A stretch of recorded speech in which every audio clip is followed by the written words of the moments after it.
কোনো গন্ডগোল করে আমাদের লাভ আছে, তাই বলছি এত কিছু দেখার আমাদের দরকার নেই। রিয়ার কাছে বসে বললাম, কিন্তু রিয়া মুহূর্তের মাঝেই বিছানার উপর দাঁড়িয়ে বলল, এই জিনিসটা কি, এভাবে কেনই বা এখানে রেখে গেল? এটা তো আমি দেখেই ছাড়বো, এর ভিতরে কি আছে।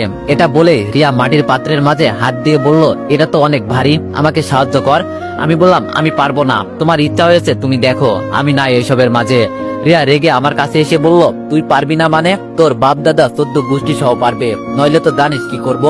মনে মনে বললাম, এই মেয়ে যে আমাকে কি পেয়েছে কে জানে। তবে ভালোবাসার মানুষ কোনো আবদার করলে সেটা কি আর ফিরিয়ে দেওয়া যায় বলেন? কি আর করব, শেষমেশ রিয়াকে সাহায্য করলাম। তবে অদ্ভুত বিষয় হলো, এটা দেখতে একদম কলসের মতো, কিন্তু সেটা মাটির। তবে উপরে মুখের দিকে ভালো করে কাগজ দিয়ে পেঁচানো আছে। রিয়া আস্তে আস্তে সেগুলো খুলতে লাগলো। আমি ওর হাত ধরে বললাম, রিয়া আমরা এসব কি করছি, একবার চিন্তা করে দেখো, যদি এতে কারোর কোনো অসুবিধা হয়। রিয়া আমার হাত ঝাঁকি দিয়ে ফেলে দিয়ে বলল, কি হয় না হয় সেটা পরে দেখবো, এটার ভিতরে কি আছে সেটা আমি না দেখে ছাড়বো না। আমার কেমন জানি একটা আগ্রহ জেগে গেছে এটা দেখার। আমি আর কি করব, দুই গালে হাত দিয়ে পা ভেঙে বসে বসে তাকিয়ে তাকিয়ে দেখছি রিয়া কি করে। সম্পূর্ণ কাগজটা খোলার পর আমি আর রিয়া দুজনেই অবাক হয়ে গেছি। এটার ভিতরে এক ধরনের পানি আছে, তবে সেটা একদম লাল টুকটুকে।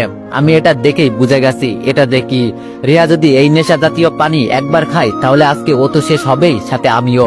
রিয়া মাটির পাত্র থেকে হাত দিয়ে একটু পানি চেকে বলল, ইয়াহু, আমি পেয়ে গেছি, এত সুস্বাদু পানি আমি জীবনও খাই নাই। এই মাটির কলসের সাথে লাগানো ছিল ছোট্ট একটা গ্লাস, সেটার মাঝে রিয়া পানি ঢালতে লাগলো। আমি ওর হাত ধরে থামিয়ে বললাম, রিয়া এটা একদম ভুলেও করবে না, হতেও তো পারে এটা এক ধরনের বিষ। এটা যে নেশা জাতীয় পানি বললাম না, নইলে রিয়া বলতো তাহলে তো আমার জন্য অনেক ভালোই হয়েছে। বিষ বললাম এই কারণে যেন ও সহজে বিশ্বাস করে নাই।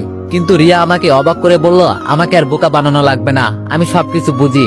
এটা একটা সুস্বাদু পানি যা ওরা এখানে লুকিয়ে রাখছে। ভাব একবার আমার কি কপাল, আমি সেটাকেই দেখে ফেলেছি এবং এখানেই খাবো। এটা বলেই রিয়া গ্লাস ঠোঁটের কাছে নিয়ে ঢকঢক করে খেতে লাগলো। আমি মনে মনে ভয় পেতে লাগলাম, না জানি আজকে আমার কি অবস্থা হয়। ভয়ে ভয়ে ওর দিকে তাকিয়ে বললাম, খেলেই যখন তাহলে অল্প করে খাও, বেশি খাওয়া কিন্তু শরীরের জন্য ভালো হবে না। রিয়া আমার সামনে এক গ্লাস ধরে বলল, খাবে তুমি? আমি মুখ ফিরিয়ে নিয়ে বললাম, না তুমি খাও, তবে আজকে যে তুমি মরবে এটা আমি শিওর। রিয়া বলল, আরে মরলে মরবো, তাই বলে এইরকম জিনিস হাতছাড়া করব? রিয়া খেতে খেতে প্রায় অনেকটাই খেয়ে বলল, এখন হয়েছে, আর খাবো না। আমি ওর দিকে চোখ বড় বড় করে তাকিয়ে আছি আর মনে মনে চিন্তা করছি, রিয়া এতটা পরিমাণে খেয়েছে এই পানি, এরপরও এই মেয়ের কিছু হলো না, বিষয়টা কি? হাত দিয়ে আমি একটু সেকে থুতু দিয়ে ফেলে দিলাম। এটা তো এক নম্বর, ওই যেন কি বলে মনে পড়ছে না। তবে এটা খেয়ে যে মারাত্মক নেশা হবে এটা আমি শিওর। আবার আগের মতো সুন্দর করে কাগজ দিয়ে পাত্রটা মুড়িয়ে আগের জায়গায় রেখে দিলাম। তবে বিছানার উপর রিয়া ঝিমটি মেরে বসে আছে, কোনো কথা বলছে না, একদম চুপচাপ। আমি ওর দিকে তাকিয়ে দেখলাম রিয়ার মুখটা কেমন জানি লাল হয়ে গেছে। মনে মনে বললাম, আজকে কাজ হয়েছে, এখান থেকে কি চলে যাব নাকি থাকবো? যখন এই পানি ওর ভিতরে গিয়ে কাজ করবে না, তখন সবকিছু উল্টাপাল্টা করে ফেলবে। আমার মনের ভিতরে ভয় হতে লাগলো, তবে একা রেখেও তো যেতে পারছি না। যত যাই হোক, ওকে আমি ভালোবাসি, তাই এখন ওকে খেয়াল রাখা আমার কর্তব্য। আমি রিয়ার গায়ে হাত দিয়ে বললাম, রিয়া তোমার কি হয়েছে, কথা বলো না কেন? হাত ঝাঁকি দিয়ে বললাম, এই রিয়া কথা বলো না কেন তুমি? প্রায় আধা ঘন্টা পর রিয়া আমার দিকে তাকিয়ে একটা হাসি দিল। আমি ওর হাসির দিকে এক দৃষ্টিতে তাকিয়ে আছি। কি সুন্দর হাসি, দেখলেই যেন মন প্রাণ জুড়িয়ে যায়। রিয়া আমার কাছে এসে বুকের মাঝে হাত দিয়ে বলল, তোমার বুকের মাঝে এত পশম কেন? এই পশম তোমাকে অনেক হট লাগছে। বিছানার উপর থেকে লাফ দিয়ে রিয়ার থেকে অনেকটা দূরে গিয়ে বললাম, আমি কতবার বলছি এইসব খাবে না, এখন ঠেলা বোঝো কেমন লাগে? রিয়া পাশে পড়ে থাকা ফল কাটা ছুরিটা নিয়ে আমার গলায় ধরে বলল, আমি এখন যা বলবো তাই করবি, চুপচাপ বিছানার উপর গিয়ে শুয়ে পড়। ভয়ে ভয়ে বললাম, রিয়া তুমি আমার সাথে কি করতে চাইছো? আমি বুঝতে পেরেছি তুমি মাতাল হয়ে গেছো, দাও আমি বাইরে থেকে তোমার জন্য টক নিয়ে আসছি, তাহলে ঠিক হয়ে যাবে তুমি।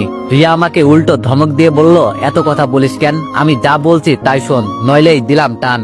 আরে আরে রাখো রাখো, যাচ্ছি যাচ্ছি। ভয়ে ভয়ে বিছানার উপর গিয়ে শুয়ে পড়লাম। রিয়া কাপড় দিয়ে আমার হাত পা সব বেঁধে ফেললো। আমি এবার ওর চোখের দিকে তাকিয়ে বললাম, রিয়া তুমি আমার সাথে কি করতে চলছো? রিয়া আমাকে ছেড়ে বিছানার উপর বসে হেসে হেসে বলল, আমার শরীর কেমন কেমন জানি করছে, মনে হচ্ছে তোর দিকে আমাকে টানছে। ইস রে! আমি একটু জোরে চিৎকার দিয়ে বললাম, রিয়া এটা মোটেও তুমি ঠিক করছো না, দেখো তুমি এখন দিশাহারা হয়ে গেছো, তোমার ভিতরে তেমন কোনো জ্ঞান শক্তি নাই রিয়া, তাই বলছি আমার হাত পা খুলে দাও প্লিজ। রিয়া শরীর থেকে ওর কাপড় এক এক করে সব খুলতে লাগলো। আমি চোখ বন্ধ করে বললাম, রিয়া এটা তুমি করতে পারো না, আমার হাত পায়ের বাঁধন খুলে দাও প্লিজ।